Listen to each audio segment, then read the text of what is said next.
ایک کلپ بہت وائرل ہو رہا تھا۔ سوچا مکمل شو دیکھ لیا جائے کہ معاملہ دراصل ہے کیا۔ یہ خاتون جن کو آپ تمغہ شجاعت سے نواز رہے ہیں محض سستی شہرت حاصل کرنے کا سٹنٹ کھیل رہی تھی۔ طوفان بدتمیزی ہے جو خواہ مخواہ برپا کیا۔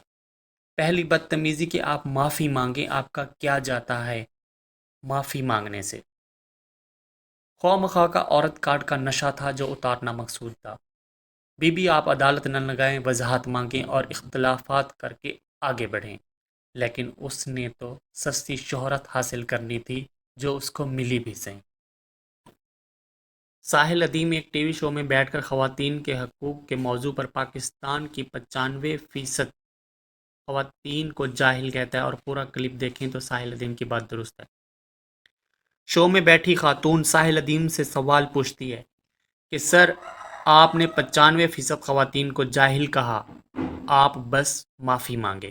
یہ سوال نہیں، حکم نامہ ہے۔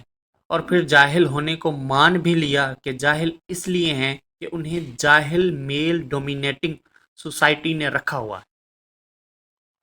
ساحل ادیم، آپ کو طاغوت کا لفظ پتہ ہے؟ خاتون نے جواب دیا، آپ کے منہ سے کئی 100 بار سنا ہے، نہیں جانتے۔ ساحل ادیم نے کہا کہ طاغوت اسلام میں سب سے بڑا گناہ ہے۔ خاتون، مجھے طاغوت کا نہیں پتہ، آپ مجھے اس بنا پر جاہل نہیں کہہ سکتے۔ ساحل ادیم نے کہا کہ بیٹا، اسلام میں ذمہ اس طرح لیتے ہیں کہ میں ساحل ادیم ذمہ دار ہوں کہ میری بچی لاہور میں بیٹھی ہے جس کی عمر 20 سال کو پہنچ گئی ہے اور وہ طاغوت کا لفظ پہلی بار سن رہی ہے۔ خاتون، آپ نے غلط کہا، آپ کو جاہل نہیں کہنا چاہیے۔ ساحل ادیم، بیٹا اسلام میں جاہل کو جاہل کہنا فرض ہے۔ خاتون، کہاں لکھا ہے جاہل کو جاہل کہنا فرض ہے؟ مجھے ریفرنس دکھائیں۔ ساحل ادیم نے قرآن کی آیت پڑھ کر سنائی جس کا ترجمہ ہے کہ اے محمد صلی اللہ علیہ وسلم، کہہ دیجئے کہ جاننے والے اور نہ جاننے والے برابر نہیں ہو سکتے۔ خاتون، میں یہاں خواتین کے حقوق پر بات سننے آئی ہوں، میں یہاں اسلام پر لیکچر سننے نہیں آئی۔ آپ مجھے اسلام میں گناہوں پر لیکچر سنا رہے ہیں۔ ساحل ادیم، بیٹا آپ میری مکمل بات سن لیں۔ بیچ میں خواتین بول پڑی، میں آپ کو کہہ رہی ہوں کہ معافی مانگیں، آپ مجھے عربی کی آیت سنا رہے ہیں۔ اب بیچ میں خلیل الرحمن صاحب بولے، آپ کو کیوں تکلیف ہو رہی ہے قرآن کی آیات سے؟ اب خاتون کا آپ جواب سنیں۔ خاتون، مجھے تکلیف ہے جیسے آپ کو تکلیف ہے خواتین کے رائٹس پر بات کرنے کی۔ یعنی خاتون کہہ رہی ہے کہ مجھے بھی قرآن کی آیات سننے پر تکلیف ہے۔ تو سامنے سے بولا بھی، محترمہ یہاں بھی آپ اپنی جاہلیت پر ہٹ درمی کا مظاہرہ کر رہی ہیں۔ سب سے زیادہ حقوق عورت کو دیے ہی اسلام نے ہیں، اور آپ چاہ رہی ہیں کہ اسلام کا ذکر ہی نہ ہو اور عورتوں کے حقوق پر بات ہوتی رہے۔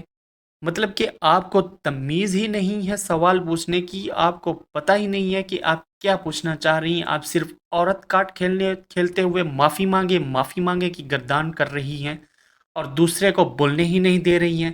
آپ نے سوال کر لیا ہے، اب جواب سنیں۔ بیچ میں بار بار ٹوکنا بات سننا ہی نہیں، یہ جہالت نہیں تو اور کیا ہے؟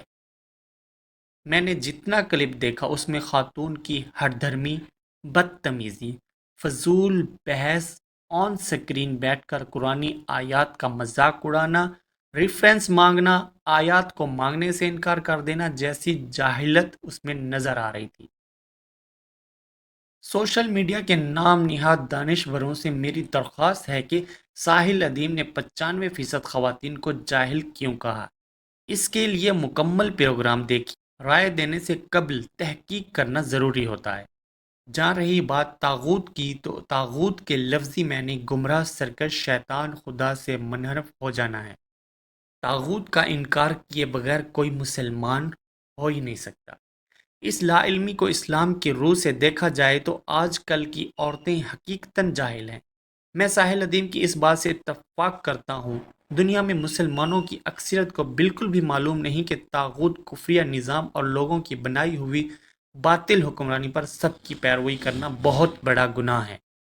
طاغوت سے بچنا ہر امت پر فرض ہے۔ قرآنی آیات کا ترجمہ ہے کہ اور ہم نے ہر امت کی طرف رسول بھیجا کہ اللہ کی عبادت کرو اور طاغوت کی پوجا سے پرہیز کرو۔ ساحل ادیم کی بات اس لحاظ سے بالکل ٹھیک ہے۔ ایک عورت ہونے کا مطلب یہ ہرگز نہیں کہ وہ ہر جگہ ہر معاملے میں سچی ہوگی۔ یقین جانیے مذہب کارڈ کی طرح عورت کارڈ بھی انتہائی خطرناک ہے۔ آپ سب کی رائے اس بارے میں کیا ہے، کامنٹ سیکشن میں ضرور بتائیں۔